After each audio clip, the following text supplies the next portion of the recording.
किसी गांव में चौरसिया नामक एक व्यक्ति रहता था। उसने अपने घर में एक कुत्ता पाल रखा था। चूंकि चौरसिया एक सज्जन और ईमानदार व्यक्ति रहता है, जिस वजह से उसकी घर की स्थिति काफ़ी गंभीर हो चुकी थी। चौरसिया का इस संसार में कोई भी न था सिवाय उसके पालतू कुत्ते हीरा के अलावा। उसका कुत्ता हीरा बड़ा ही होशियार और वफादार था। हीरा के होते हुए पूरे गांव में चोरी होना पूरी तरह से असंभव था। हीरा इतना प्रचलित हो चुका था कि उसकी ख्याति राजा तक पहुंच जाती है। राजा कई बार हीरा के मालिक चौरसिया को गांव में इस प्रकार की शांति बनाए रखने पर यह देख उसे इनाम देने की कोशिश करता है, लेकिन चौरसिया एक खुददार व्यक्ति था। वे हर बार राजा से इनाम लेने के लिए मना कर देता है। गांव वाले भी हीरा को बहुत मानते थे, क्योंकि वे उसी की वजह से रात को चैन से सो पाते थे। एक बार रंगा नामक चोर गांव में चोरी करने के इरादे से आया। उसने देखा कि इस गांव में बहुत सारा धन है। वे चोर हीरा के कारनामों से वाकिफ न था। दूसरे दिन उसने रात को चोरी करने की कोशिश की, किंतु हीरा ने उसे पूरे गांव में दौड़ा कर भगा दिया।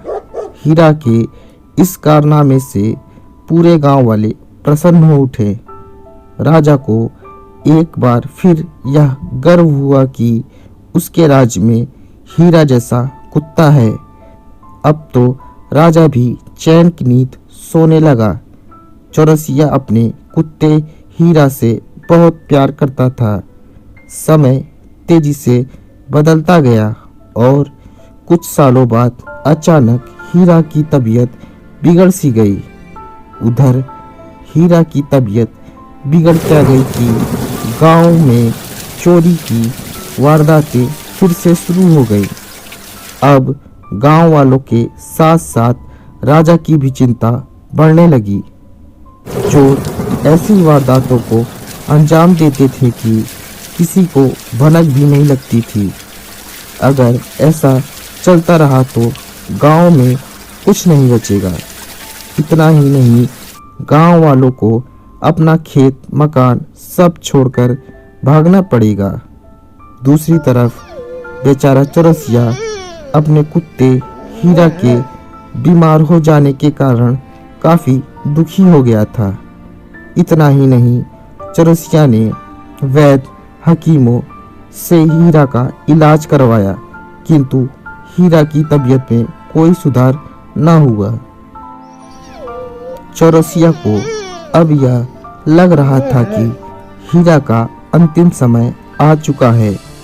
चौरसिया मंदिर में हीरा के लंबी आयु की दुआ करने लगा। गांव के लोग भी हीरा के लिए प्रार्थना करने लगे। सभी थक हार कर परेशान हो गए। फिर एक दिन चौरसिया के घर पर एक विद्वान ब्राह्मण आए। चौरसिया ने निस्वार्थ होकर उस ब्राह्मण की बहुत सेवा की। अंत में उस ब्राह्मण ने चौरसिया को दुखी देखकर उसकी चिंता का कारण पूछा। फिर चौरसिया ने शुरू से अंत तक पूरी कहानी उस विद्वान को बता दी। वे विद्वान ने चौरसिया से कहा कि वे हीरा को ठीक कर सकते हैं।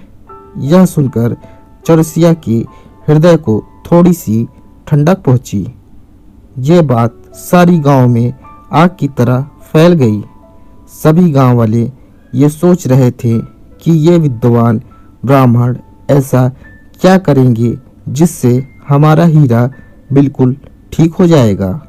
और कुछ लोग ऐसे भी थे जो विद्वान को शक की निगाह से देख रहे थे। फिर भी सभी लोगों ने हीरा को ठीक करने के लिए उस विद्वान ब्राह्मण का साथ देने का निर्णय किया। चौरसिया और वे ब्राह्मण विद्वान और सभी गांव वालों ने मिलकर एक योजना बनाई। फिर एक रात को हीरा बेहोशी की हालत में पड़ा हुआ था। उसे ऐसा देखकर यह प्रतीत हो रहा था कि जैसे उसके अंदर अब प्राण ही नहीं है। फिर रात में सभी गांव वालों ने झूठ मूठ ही चिल्लाने लगे कि चोर आ गया, चोर चोर आ गया, हीरा चोर आ गया। जब हीरा के कानों तक ये आवाज पहुंची तो वे उठ खड़ा हुआ और भौंकते भौंकते गांव के सीमा के बाहर निकल गया। इस तरकीब से हीरा के स्वास्थ्य पर काफी प्रभाव पड़ा और वे एकदम ठीक हो गया। ये दृश्य को देखकर चौरसिया की आंखों से आंसू झलक पड़े। तब क्या था, चौरसिया ने विद्वान के पैर पकड़ लिए और पूछा कि ये कैसा चमत्कार है कि जहां बड़े बड़े वैद्य हकीमों ने हार मान ली थी कि हीरा अब कभी नहीं ठीक हो पाएगा, फिर ये कैसे हुआ। विद्वान मुस्कुराए और बोले कि हीरा जरूर बीमार पड़ गया था, लेकिन उसमें आज भी बहुत ताकत बची थी, किंतु उसके अंदर का उत्साह और आत्मविश्वास खत्म हो गया था। अब जब उसे फिर से पहले वाला माहौल मिला तो उसमें उत्साह का संचार हुआ और वे ठीक हो गया। बस यह सब जानकर गांव वालों के साथ साथ राजा भी बहुत प्रसन्न हुआ।